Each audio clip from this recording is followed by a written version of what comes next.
Señor, te damos gracias por este día. Venimos a, Señor, conocer más de ti. Pedimos que tú, Señor, tu Espíritu Santo, abra nuestro entendimiento, podamos comprender los misterios, podamos comprender el porqué, Señor, de las cosas que tú hiciste, el porqué, Señor, tuviste que venir acá y el por qué debemos seguir tus pisadas, Señor. Ayúdanos a concentrarnos, Señor, a poner toda nuestra atención, porque tú eres digno de poner toda la atención a tu palabra, tú eres digno de ser adorado con nuestra atención. Ayúdanos, Señor, a comprenderlo, Señor, y a poder no solo tenerlo como un conocimiento más, sino como parte de nuestra voluntad, de nuestra vida, Señor. Bendice, Señor, a cada uno de nosotros, a los que están viniendo en camino, Señor, a los que van a escuchar en las redes sociales, y a los que no vienen, Señor, toca sus corazones, Señor, para que ellos tengan sed y hambre de buscar tu justicia, Señor. No hay pretextos, Señor, para no buscarlo. Los tiempos están cerca, Señor, están cumpliéndose tus profecías, están pasando cosas, Señor, que nos hacen ver que tu venida por tu iglesia está cerca, Señor, está a la puerta. Ayúdanos a buscar más de ti y a compartir, Señor, siempre tu evangelio con las personas que no te conocen, y que puedan ver también en nuestras vidas, Señor, a la iglesia de Cristo, Señor, con nuestra forma de actuar, nuestra forma de expresarnos, nuestra forma de vivir, Señor. Te damos gracias en el nombre de Cristo Jesús. Amén y amén.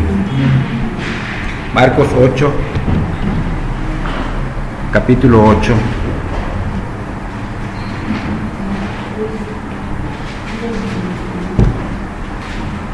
Marcos capítulo 8.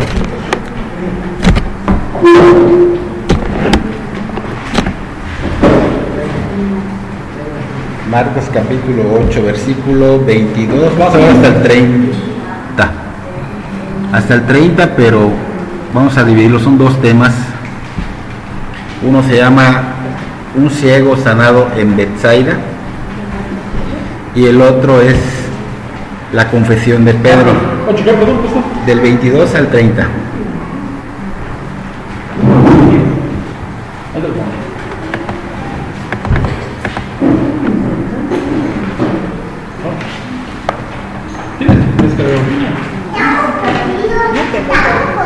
Marcos capítulo 8, del 22, vamos a leer hasta el 26 ahorita, por favor. Vamos a concentrarnos, acabamos de orar para concentrarnos.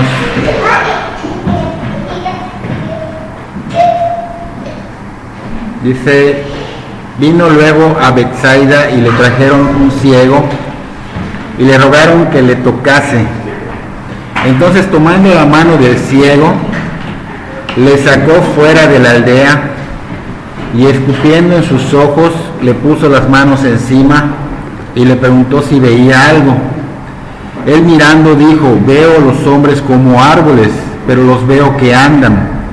Luego le puso otra vez las manos sobre los ojos y le hizo que mirase, y fue restablecido y vio de lejos claramente a todos.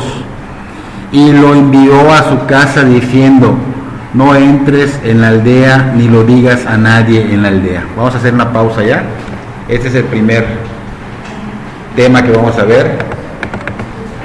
Un ciego sanado en Betsaida. Por favor, pongan atención, que estas cosas que estén pasando alrededor no distraigan, no deben de distraer nadie a nadie. Por favor, es importante que no nos distraigamos, ¿okay? Pues vemos acá, el Señor llega a un lugar llamado Betsaida. Este lugar se encuentra en Galilea. Era la ciudad donde sus discípulos, tres de sus discípulos vivían: Felipe, Andrés y Pedro. Eso pueden apuntarlo, está en Juan 1:44. Dice que allá hizo muchos milagros el Señor Jesús, pero hubo mucha incredulidad, ¿no? Entonces, más adelante, en Mateo 11, del 21 al 24, si quieren apuntarlo, el Señor anuncia juicio sobre este lugar, ¿ok? Entonces, vemos aquí, en este momento, en esta escena, cómo las personas empiezan a ayudar a otros. Unos hombres llevan a este ciego hasta el Señor Jesús con la intención de que el Señor lo sanara. Habían escuchado de él, y esto que estamos viendo nos muestra cómo debemos ser nosotros. Es un ejemplo, ¿no? Nosotros tenemos que estar llevando a otras personas a Cristo. En este caso, esta persona estaba ciego, ¿ok? En nuestro caso, hay personas afuera que están ciegos espiritualmente. Nosotros debemos ser puentes de bendición y llevarlos a Cristo como estas personas. Es un ejemplo que debemos seguir. Otra cosa que estamos viendo acá, que vinieron y le rogaron al Señor, vinieron con ese temor reverente que no debe faltar en ninguno de nosotros, o sea, ese respeto a Dios. De hecho, el hecho de que pongamos toda la atención a la palabra muestra respeto a Dios, ¿ok? Entonces ese respeto y esa honra, reconociendo quién es Cristo, lo mismo acá, estamos reconociendo que la palabra de Cristo se está hablando, ¿ok?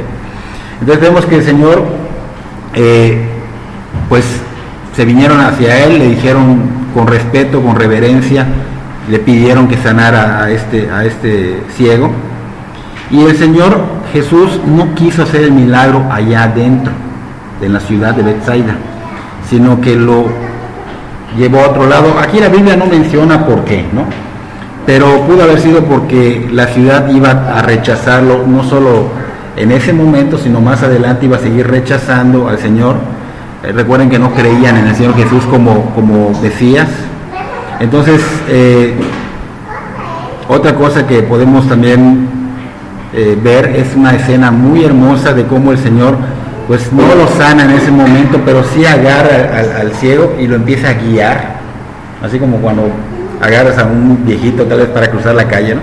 Pero lo empieza a guiar hacia fuera de la ciudad, ¿no? Una escena muy hermosa, al Señor Jesús guiando por un tiempo hasta afuera de la ciudad. Si pueden pintar sin hablar, estaría bien, ¿eh? Que pinten sin hablar, por favor, porque así me distraen. Entonces vemos cómo está guiando afuera de la ciudad. Ahí estaban sus amigos, no era que faltara alguien que lo llevara, pero pues el Señor quiso llevarlo personalmente. Es muy bonito, ¿no? Como quiso Él personalmente caminar con Él, y pues es un cuadro muy parecido a cuando nosotros tenemos un encuentro con Cristo. Cuando tenemos ese encuentro, pues el tener contacto con Él, luego Él nos empieza a guiar de la mano, nos empieza a llevar como ciegos a través de su palabra, el Espíritu Santo empieza a redarguirnos. Entonces este cuadro que estamos viendo acá, ¿no? Es algo que el Señor hace, y lo que estaba haciendo el Señor con esta persona, pues como que estaba dándole esa confianza, que esta persona ciega empieza a tener confianza, ¿no? Y es lo que hace con nosotros, empezamos a tener esa confianza con el Señor, ¿no? El Señor, hemos visto que sana a muchos ciegos, pero en esta ocasión vemos que cambia la forma, se lleva a cabo de una manera diferente. Hemos visto que usó diferentes formas de sanar. No siempre va a ser igual, lo mismo es con nuestras vidas, no todos venimos de la misma manera a los pies de Cristo. A veces son diferentes las situaciones de cómo te trae Cristo, ¿no? Estamos viendo acá una manera de cómo Cristo trabaja de diferentes formas en las personas, pero siempre va a ser con la palabra de Dios. Siempre va a ser, porque a veces nos vamos con la idea de que puede ser a través de, bueno, yo puedo llevar a alguien a la iglesia o a Cristo a través de mi experiencia. No, tu experiencia no es que sea mala, pero siempre debe ser la palabra de Dios. Tu experiencia puede ser tal vez como un testimonio después, pero si estás caminando bien, pero no siempre va a ser igual. ¿Entiendes? Por eso es importante el Evangelio, presentar siempre el Evangelio. Y al que ya es converso, pues a veces pues debe dársele tal vez un consejo cuando esté desviado, pero hay que tener cuidado, tiene que ser totalmente bíblico, porque a veces decimos, mira, yo hice esto, yo viví esto, pero tú no estás caminando bien y le estás dando un consejo a otra persona. Entonces es como que un ciego guiando a otro ciego. O sea, realmente el consejo siempre debe ser bíblico y bien discernido. Así que debemos tener cuidado. Entonces, Dios nos busca, de alguna manera nos llama a una conversión totalmente distinta. Siempre nos atiende dependiendo de nuestras circunstancias. Por ejemplo, a lo mejor yo vine por alguna situación que no es la misma a la que tú viniste. Entonces son circunstancias diferentes, ¿no? Hay personas que lamentablemente un accidente, hay personas que un divorcio, hay personas que no lo sé, una pérdida de algún familiar, o sea, son diferentes las circunstancias, ¿no? Pero lo que sí vemos que el Señor siempre va a estar allá, va a ser sencillo, va a ver la manera de sanarnos, de salvarnos, ¿no? Entonces vemos que acá guiaba a este hombre de la mano hacia afuera de la ciudad, y dice ya que le puso saliva en los ojos, o sea, de una manera muy diferente, saliva en los ojos, y puso sus manos sobre él. Entonces estamos viendo que lo que quería hacer el Señor es que tenga contacto con él, ¿no? Porque como no ve, o sea, no es lo mismo que le hables, porque él pudo haber hecho sana, pero no hay contacto. Él quería tener contacto con esta persona, por eso puso sus manos sobre él, por eso puso también la saliva. Entonces podemos ver la intimidad, el acercamiento que Dios quiere tener con las personas, y quería pues obviamente como darle confianza, ¿no? Él siempre va a estar de alguna manera dispuesto a usar métodos que sean rudimentarios, o sea, esto significa que sean simples, o sea, que podamos entender de una manera fácil la palabra, hasta la persona que menos tenga la capacidad de entendimiento. Él siempre quiere que nosotros le pongamos la palabra de una manera sencilla. Por eso es importante que cuando se predique de una manera, dice allá, que sea sazonada, quiere decir que sea bien entendible, hasta para la persona que tenga menos estudios, ¿no? Que pueda comprenderlo, ¿no? Tristemente a veces escuchas prédicas que utilizan muchas palabras, tecnicismos, todo, que hasta ni yo como pastor a veces entiendo, y digo, debe ser más entendible, más sencillo, ¿no? Menos rebuscado, sino más sencillo. Entonces el Señor le pregunta acá que si veía algo, y él le contesta que ve a hombres como árboles. Y esta frase pues hace notar que este ciego no fue ciego de nacimiento. Esto es importante que lo tomemos en cuenta, porque él cómo podía identificar árboles como también hombres. Él dice, veo árboles como hombres, o sea, quiere decir que esto, la ceguera le vino después. Nació, veía, luego le vino la ceguera, porque sabía identificar tanto al hombre como al árbol. Veo a hombres, dice, como árboles, dice allá en la cita bíblica, ¿no? Entonces es importante que veamos estos detalles, ¿no? Porque podemos pensar que esta persona era ciego de nacimiento, pero no, si identificó esto, quiere decir que sí veía, ¿no? Entonces vemos acá que no fue así como que de una forma instantánea sanarlo, sino que fue como que gradual. Y no es porque el poder de Dios haya sido limitado, o sea que ya no tenía poder, sino porque Él lo estaba haciendo de acuerdo a la fe que Él tenía. Eso es muy importante, ¿no? Porque a veces nuestra fe no es tan fuerte, y el Señor pues nos quiere hacer ver rápido lo espiritual, pero nuestra fe impide. Entonces Él lo empieza a hacer de una manera gradual contigo, de acuerdo a tu fe te va mostrando, ¿no? En este caso pues este hombre no sanó como que a la primera, porque el Señor estaba como que gradualmente viendo que con su fe vaya sanando, ¿no? Vuelve otra vez a imponer manos, ¿no? Vemos que son 2 etapas que utiliza, no por falta de poder, eso sí tomen en cuenta, ¿no? Según la velocidad de su poder, así como que adaptada a la lentitud de tu fe. Podemos crecer rápido si nosotros tenemos fe, si nosotros nos sujetamos, si nosotros obedecemos, porque creemos en el Señor. Pero si nosotros no nos sujetamos, si nosotros no obedecemos, obviamente vas a empezar a ver las verdades de Dios, pero con lentitud, ¿ok?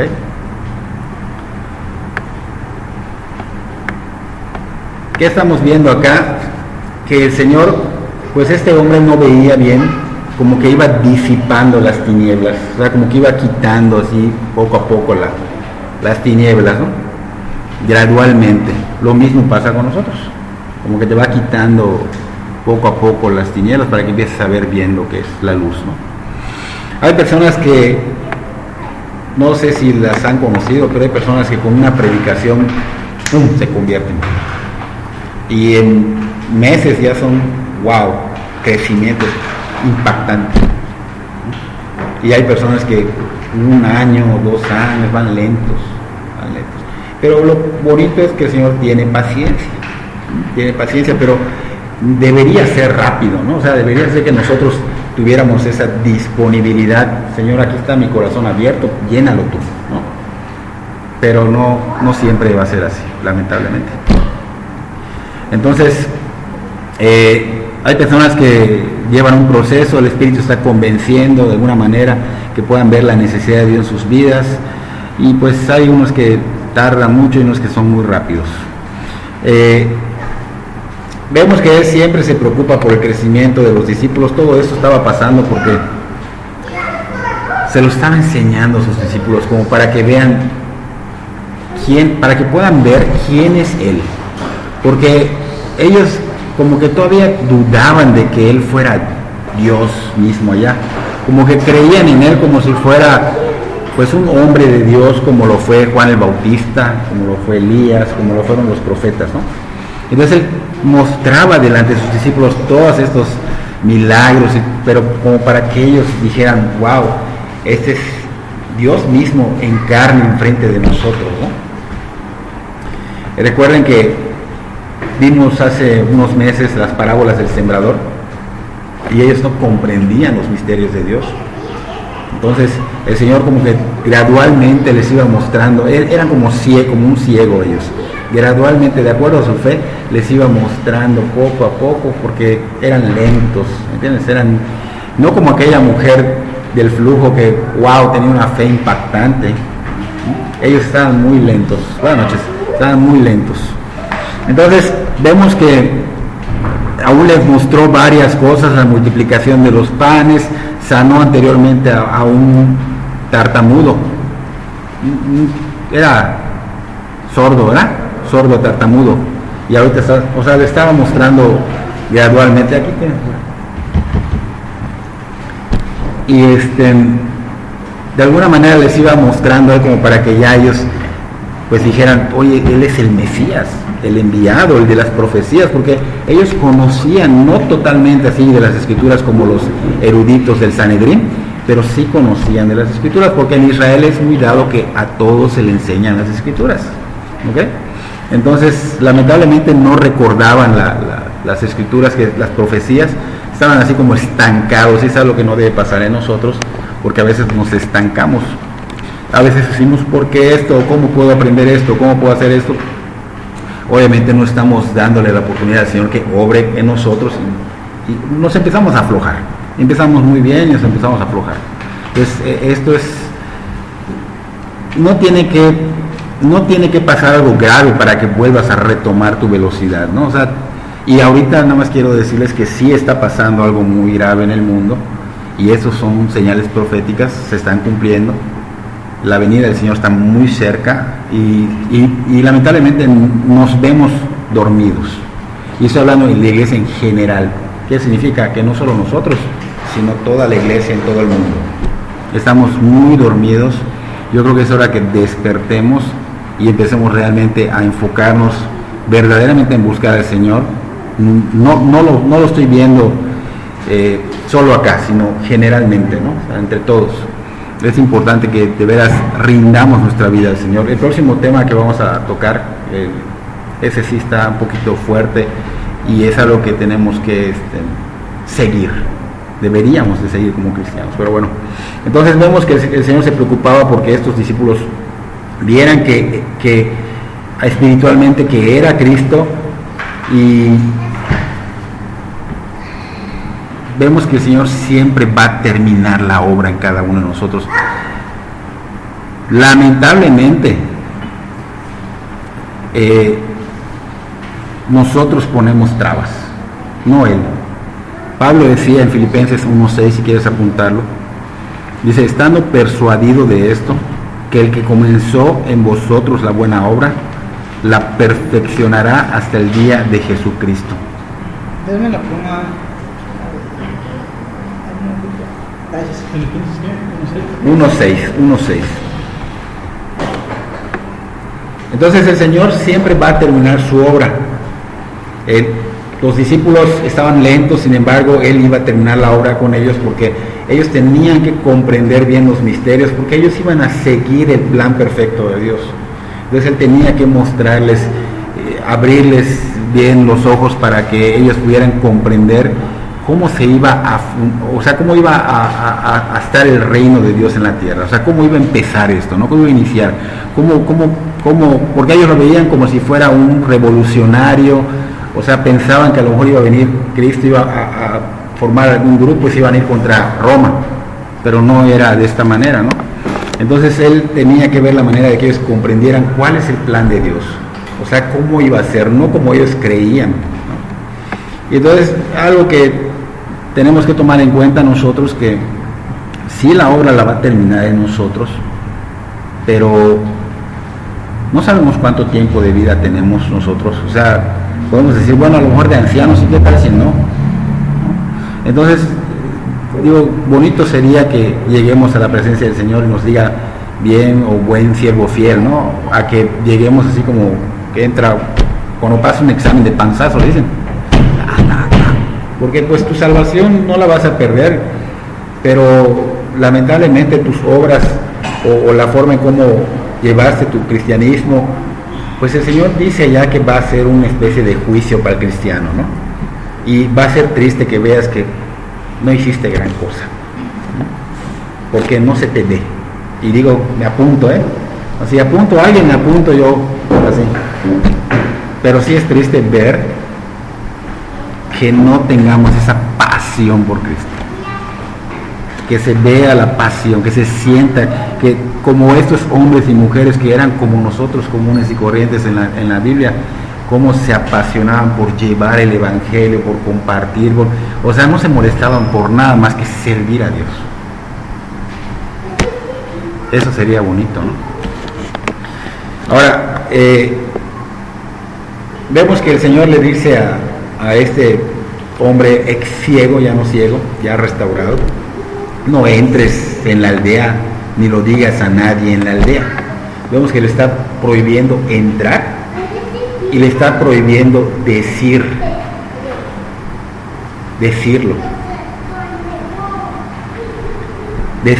Entonces, ¿por qué entrar? Porque si entraba este ciego y le preguntaban, oye, ¿cómo es que ves? ¿No? Por decirlo así. Pues él iba a tener que decir, pues me sanó el Señor Jesús.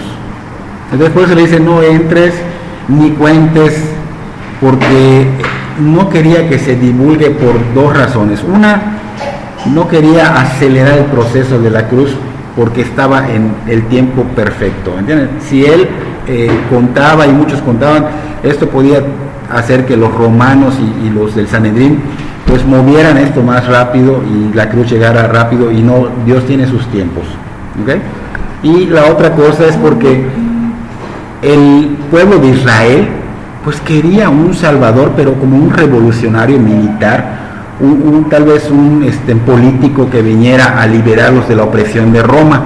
Entonces también la fama, y podía ser que todos lo tomen a él y quisieran como que ocasionar una revolución o algo así, ¿no? Entonces él decía, no lo digas, ¿no? O sea, no entres, no lo digas. Ahora, esto no es para nosotros. Nosotros ya tenemos toda la palabra de Dios. Nosotros tenemos que hablar de Cristo. Nosotros tenemos que compartir de Cristo. Nosotros tenemos que realmente mostrar en nuestra vida a Cristo, ¿ok? Esto es para esta persona, le está diciendo no digas, porque todavía no se terminaba la palabra de Dios. Nosotros tenemos toda la palabra de Dios, ya no necesitamos nada más. Ahora nosotros tenemos que verdaderamente esforzarnos por llenarnos de Cristo y dejar de ser egoístas y salir a compartir a Cristo en otros lados, ¿ok? Pasamos al otro tema, la confesión de Pedro, Marcos 8, 27 al 30. ¿Me tiran esa Biblia para dársela a Jesús? Acá tengo. ¿Tienes? ¿Celular? Ah, bueno, ya tiene. Marcos 8, ¿qué? 27 al 30. Dice Marcos 8, 27 al 30. Salieron Jesús y sus discípulos por las aldeas de Cesarea de Filipo, y en el camino preguntó a sus discípulos diciéndoles, ¿quién dicen los hombres que soy yo? Ellos respondieron, unos Juan el Bautista, otros Elías, y otros alguno de los profetas. Entonces él les dijo, ¿y vosotros quién decís que soy? Respondiendo Pedro le dijo, tú eres el Cristo. Pero él les mandó que no dijesen esto de él a ninguno. ¿Okay? Entonces vemos que el Señor está en Betsaida, se retira de Betsaida y se empieza a dirigir hacia el norte, hacia la región de ¿qué? Cesarea de Filipo, dice allá. ¿Okay? Está saliendo de Galilea. Recuerden que doy unas hojitas para que apunten, para que respondan. Pónganse abusados. ¿Okay? Se alejó completamente de Galilea. Ahora, el propósito de alejarse de Galilea o de ese lugar de las multitudes era para que tuviera tiempo con sus discípulos, para que les enseñara personalmente los misterios, porque necesitaba, ya tenía como 2 años y medio, y el Señor hizo aproximadamente 3 años y medio. Él tenía que dejar totalmente con el conocimiento y con los ojos abiertos a los discípulos para que siguieran la gran comisión. ¿Ok? Entonces, lo raro acá es que vemos que el Señor se aleja de estos lugares y llega a un lugar donde había mucha idolatría pagana, donde había mucho culto a la idolatría. De hecho, era el César, y no solo eso, había muchas costumbres raras, porque también había mucha prostitución, así impactantemente. ¿Okay? Entonces esa ciudad tenía en honor al César, había ya como una divinidad según ellos, y le hacían como que reverencias a una como estatua de este César, de Filipo, ¿no? Entonces en esos tiempos, que era en el primer siglo en Roma, habían tenido que decidir mucha gente más adelante que Jesús era Dios, que Jesús era Cristo, el Salvador, en lugar del César, en lugar de este emperador romano, que él se había constituido como soberano del mundo, porque él había mandado a mucha gente a donde habían, no a todos los rincones del mundo, pero donde había comunidades, donde había gente, a todos los rincones donde había personas, él había llegado hasta allá. Se consideraba el poderoso del mundo en ese tiempo, ¿no? Entonces muchas personas se hacen la pregunta, ¿no? de por qué debían creer en Cristo. Hay que recordar que en esos tiempos, pues, la Biblia no estaba completa, el Señor Jesús no había muerto ni ascendido, todavía no estaba completa. Nosotros pues sí tenemos completa, es muy diferente, ¿no? Pero este emperador pues tenía mucho poder y gobernaba prácticamente el mundo. Entonces decían, ¿cómo puede ser que este carpintero que viene de Nazaret, un lugar tan insignificante, pues vaya a ser el Hijo de Dios, ¿no? O sea, este César, pues obviamente templos majestuosos, poder, autoridad sobre los soldados, oro, bueno, de todo. Y pues dices, bueno, y el Señor, que él mismo dijo, el Hijo de Hombre no tiene ni dónde recostar su cabeza, que nació en un establo, que era hijo de José el carpintero, que tenía una muy humilde casa, que no tenía oro, ¿no? Entonces, obviamente todo esto dices imposible, ¿no? O sea, ¿quién era Jesús comparado con este César, con este poderoso hombre? Decía, bueno, entonces el Señor Jesús, pues con estas palabras de que no tenía ni dónde recostar su cabeza, pues obviamente hizo que mucha gente no confiara en él, porque dicen, bueno, ¿cómo va a ser que este hombre vaya a cambiar el mundo? Si no tiene ni dinero, no tiene poder, no tiene nada. Entonces, aquí es donde vemos que es Dios obrando. Aquí es donde podemos decir que el Evangelio es poder de Dios para salvación. Porque 2000 años después, Cristo está siendo predicado. 2000 años después, se detiene en Navidad todo lo que es el trabajo, las escuelas, y tienen a Cristo antes de Cristo y después de Cristo. Entonces vemos cómo realmente Dios ha impactado sin necesidad de dinero. Si Dios hubiera mandado al Señor Jesús, vamos a ver que Dios no hubiera venido acá con grandezas, hubiera sido fácil y la gente tal vez no creería. Pero de esta manera vemos cómo realmente el Evangelio es poder de Dios para salvación, y esto demuestra que es Dios que inspiró esta palabra, y que realmente, pues si no fuera, no se podría mantener 2000 años. Ahora bien, pues en ese tiempo fue tremendo, porque el Señor pues les dice a ellos, ¿quién dicen los hombres o las multitudes o la gente que soy yo? Y el Señor pues obviamente quería escuchar por boca de los discípulos la opinión de las multitudes. Y vemos que él ya tenía, dijimos hace rato, como un aproximado de 2 años y medio con su ministerio público, y vemos que pues lo reconocen de alguna manera, que venía de Dios, estaba bien, pero lo reconocen no como el Mesías, sino como un hombre de Dios, un profeta de Dios. ¿Okay? Entonces,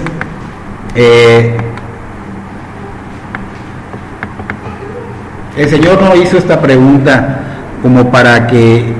como si Él no supiera quién es Él, ¿no? Sino que hizo esta pregunta como que para llevarlos a otra pregunta importante. Allí vemos que responden ellos, unos dicen que eres Juan el Bautista, otros dicen que eres Elías, y otros que alguno de los profetas. ¿Okay? Entonces la opinión de estos hombres, de esas multitudes, no era mala, pero estaba errónea. Todos ellos lo asociaban con un hombre de Dios que había dejado huella tal vez por todo lo que estaba haciendo, pero no como Dios mismo, ¿no? Entonces el Señor pues obviamente ve que es una respuesta incompleta y como que no estaban identificando correctamente de que Él era Dios hecho carne, que Él estaba enfrente de ellos, que había venido la luz a salvarlos. Y pues tristemente vemos que esto sucede aquí hoy día. Realmente no creen que Cristo es Dios. No creen realmente que, pues, digo, me he topado con mucha gente que no cree que el Señor Jesús es Dios. Y no creen en Dios tampoco. Entonces, es triste, ¿no? Nosotros tenemos que mostrar a Cristo en nuestras vidas, no solo de palabra, sino con tu vida, dando ejemplo, de verdad, que te veas diferente, que seas diferente a los demás, porque no nos confunden con las personas del mundo, no irradias a Cristo. Cada vez, digo, ya que a veces, ¿qué pasa? Que a veces recibes lo que querías y te aflojas, tristemente. O, como no recibes lo que querías, te aflojas. Son dos maneras. Cristo debe estar como una llama de fuego en nosotros sin que se apague, una llama que nunca se va a apagar. Debería de tenernos de veras apasionados por Él, diligentes en lo que Él nos ha llamado a hacer, diligentes en buscar el reino de Dios y su justicia. Dice Juan el Bautista, el mismo Juan el Bautista dijo que no era digno de ¿qué? De desatar encorvado la correa de sus zapatos. O sea, las multitudes estaban como que pensando en otras cosas, ¿no? Y prácticamente estamos viendo que este Juan el Bautista más adelante, pero más atrás vimos que Juan el Bautista lo metieron a la cárcel por Herodes y luego como que empezó a dudar porque mandó a preguntar con sus discípulos que si era él o iba a venir otro. Entonces le dice el Señor, los ciegos ven, ve a decirle que los ciegos ven, que los cojos saltan, que los endemoniados son liberados y que no hay otro, soy yo, pero no voy a hacerlo de la manera que todos piensan, como un militar, como un político, sino que el plan de Dios es venir a dar su vida en rescate por muchos. Entonces obviamente lo veían raro porque dices, bueno, si va a venir Dios a salvarnos, pues va a venir con todo contra ellos. Entonces entramos a unas paradojas proféticas, apúntalo ya, paradojas. ¿Qué significa una paradoja? Contradicción. Porque muchos dicen, si la Biblia está llena de contradicciones, ¿no es cierto? Paradoja compleja. No, profética. Si la Biblia está llena de paradojas, digo de contradicciones, ¿no? Pero la Biblia sí está llena de paradojas, porque por ejemplo decía, oye, si dice ya en las profecías que va a venir con vara de hierro a gobernar, pongan atención por favor, con vara de hierro a gobernar. Entonces decían, ¿cómo va a ser que venga a morir? A dar su vida, a ser débil. El Señor vino como una oveja directo al matadero, transquilado, dice la palabra. pero también dice ya que iba a venir con vara de hierro. Entonces, como que ellos estaban confundiendo los momentos del establecimiento del reino en la tierra.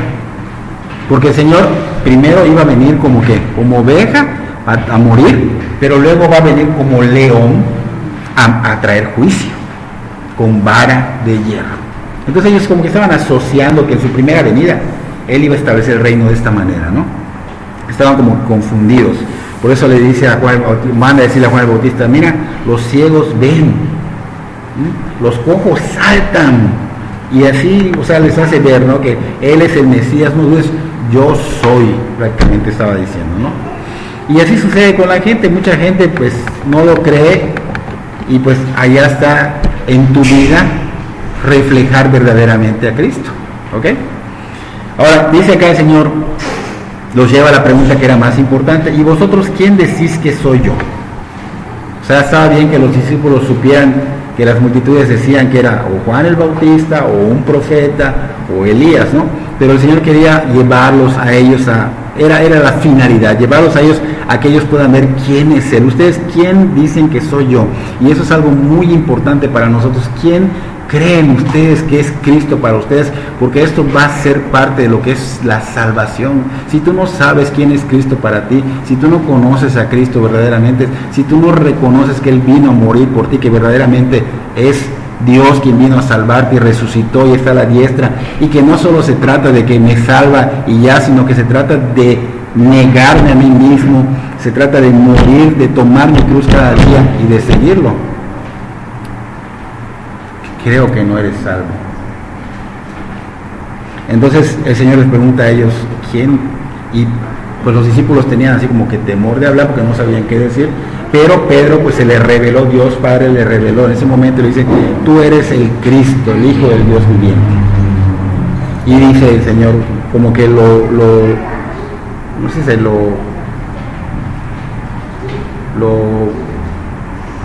no tengo la palabra, bueno, dice, bienaventurado Simón, hijo de Jonás, porque mi Padre te lo reveló. ¿Okay?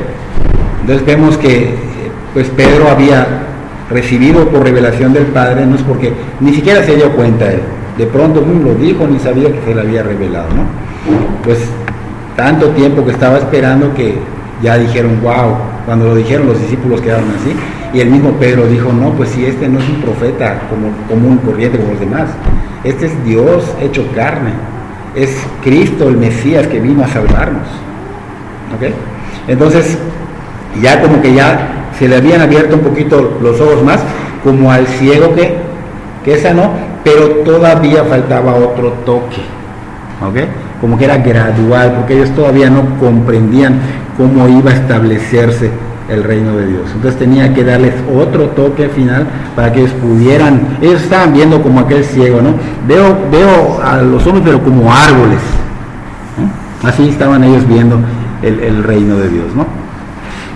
Okay. Entonces, el punto clave del Evangelio, pues muchos dudan, ¿es Jesús el carpintero de Nazaret? Aquel chamaquito que conocí, decían allá en esos tiempos, ese que jugaba con mis hijos, efectivamente ese Jesús, es el Señor Jesús, es el esperado Hijo de Dios, es el que nos puede justificar y santificar, es el único que nos puede limpiar de pecado y el único que nos puede llevar a la presencia de Dios.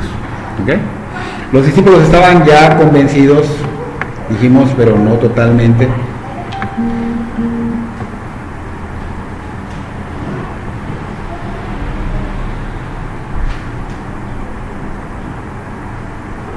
Algo que es importante que nosotros tomemos en cuenta, que estos discípulos habían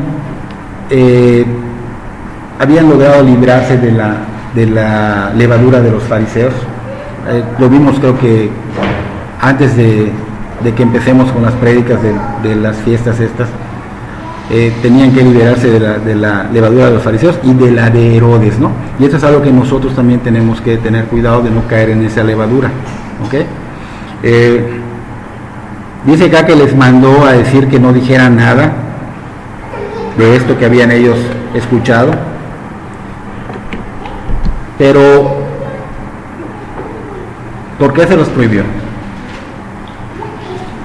dijimos hace un momentito que porque no habían llegado a comprender correctamente lo que el Señor iba a hacer con su obra, cómo la iba a establecer, ¿no? Era como no muy claro para ellos todavía, ¿no? El establecimiento del reino.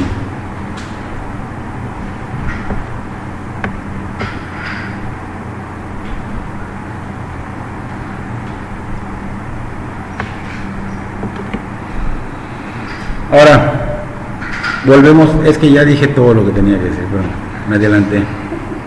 Volvemos a tomar esa parte final, ¿no? Donde dice que no digan nada, ya lo dije, nosotros no estamos para no decir nada, nosotros estamos realmente para compartir el Evangelio, para de veras dar las buenas nuevas a las personas que no lo conocen. Así que ahorita lo que toca es entregarles el cuestionario para que ustedes respondan.